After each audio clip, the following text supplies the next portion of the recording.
dismissed every accomplishment I've made. You've talked about my father. Well, you call me an entitled millennial, I call you a carny succubus, because the dirty secret about you, the dirty secret is you need this generation more than it needs you. What up, y'all? It's KMB, the Sexy Ninja, in the place to be for a Paper Saber universe, and this is the New World Podcast, brother. We're talking about Wrestlepalooza 2025, because you know there's going to be another one in Indianapolis, and I gotta say something to ESPN. How fucking dare you rate this show as a C, as a sort of a letdown? Did y'all watch a different show? I think Wrestlepalooza was a great debut on the ESPN app.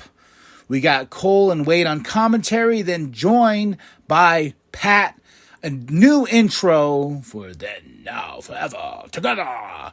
And the history of ESPN Sports Center.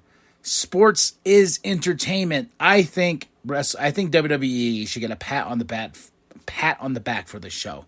Yes, did it try to counter AEW's All Out?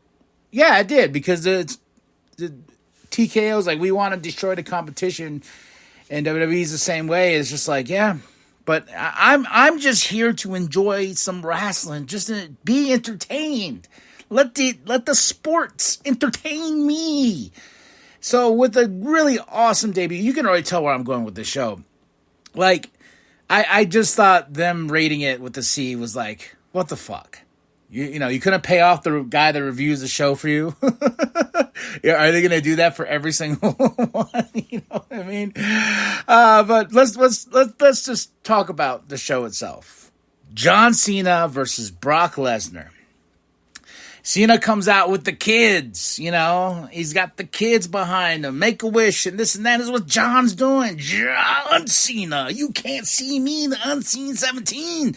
The greatest of all time.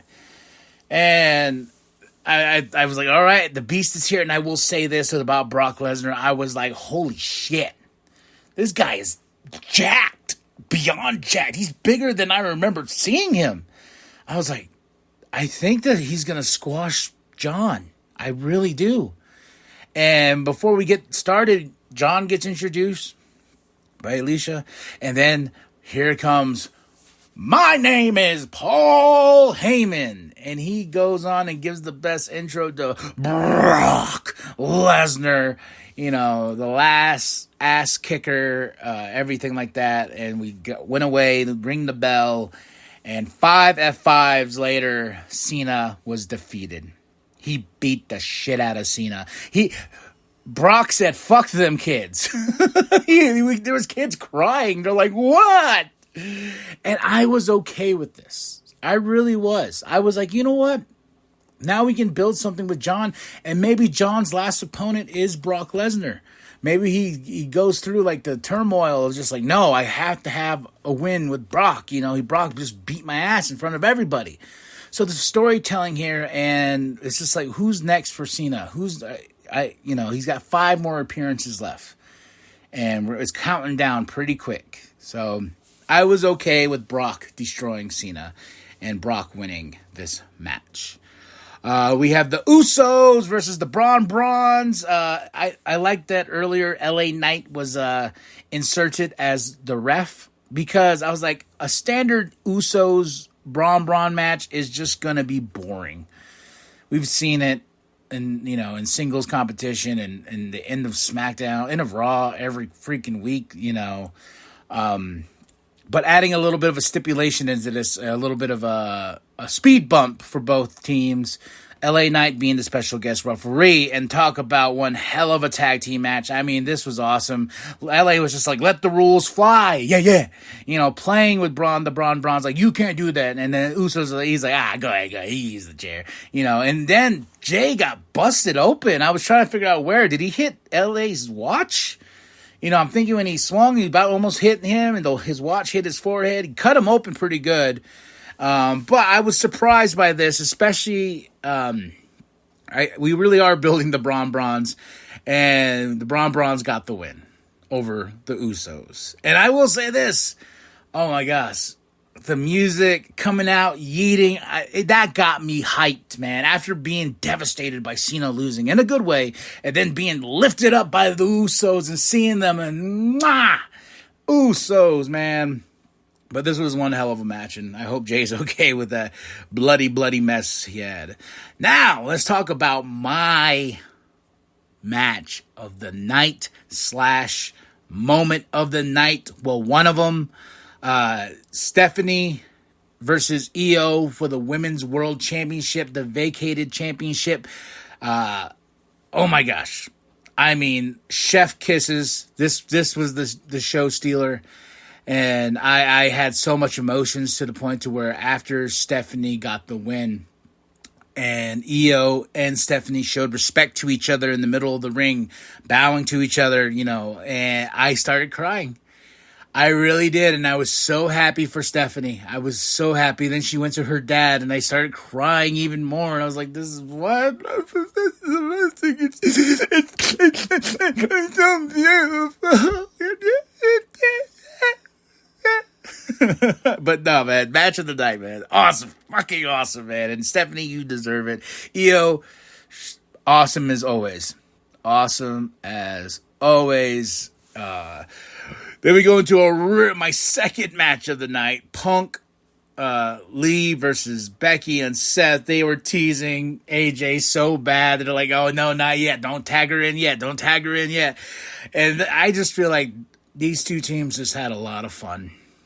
And if I remember right, Becky and Seth's colors representing suicide prevention, and Punk and AJ representing the LGBTQ community plus. That's awesome, that.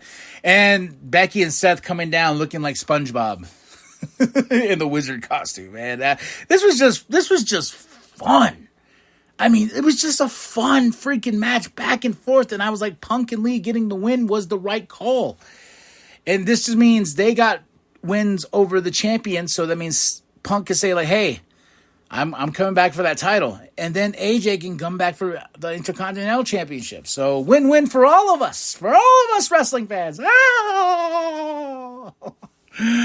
But yeah, awesome match, man. Then we get The Undertaker, Mr. American Badass, comes out, and he announced, and at first I was like, "Oh, they're announcing Hall of Fame inductees this early, huh?" But no, this was Stephanie McMahon, and I got a little choked up. I was like, yeah, that's awesome. And just a beautiful moment between Taker and her, just sitting there, and I was like, oh, I actually really, really like this. I really, really do. It made me have all the feels. We go right into our main event, Cody Rhodes versus Drew McIntyre. Whoa! Adrenaline in my soul, indeed. These two delivered. I had so much fun with this. I knew Drew and I knew Cody were going to pull all the stops, and Drew almost tried to kick his head in, but that's what broke his ankle and stuff. And Cody got him for the 1-2-3, retaining that championship. Yeah. What's Drew going to do? Drew's probably going to lose it on Monday Night Raw. He's going to go like, "I'm Drew McIntyre. I'm angry. Squash. Angry," But yeah, really great match. Cody Rhodes for the win. Whoa! And that's the way we end this night. I'll say 5 out of 5 for Wrestlepalooza 2025 in Indianapolis. I had so much fun. And to that ESPN reviewer, go boop yourself. All right, y'all. Tell me what you saw of the show, and in the post-show, we tease. Well, we already know where they're going with this. They're that Crown Jewel Championship thing in Crown Jewel Perth, October 11th. Cody Rhodes versus Seth Rollins for the Crown Jewel Championship, champ versus champ, and I feel like this is where Punk is going to, in his dying words, not let Seth be happy. No way, how he's like going to let Seth be happy. And I think Cody's going to win that Crown Jewel Championship. Two-time Crown Jewel Champion. So, 5 out of 5, man. Matches of the night. Match of the night. Stephanie versus Io. Second match of the night. Punk Lee versus Becky and Seth. Moment of the night. That entire ending was Stephanie and Io. Like I said, I bawled like a baby. And I am proud of it. I'm proud of it. I wear it on my sleeve. All right, y'all. Tell me what you thought of the show. Drop those comments below. Hit that like, hit that subscribe. Share with your grandma, share with your grandpa, share with the bum down at Walmart. I am KMB, the sexy ninja. And remember that the New World Podcast is for life, brother. And he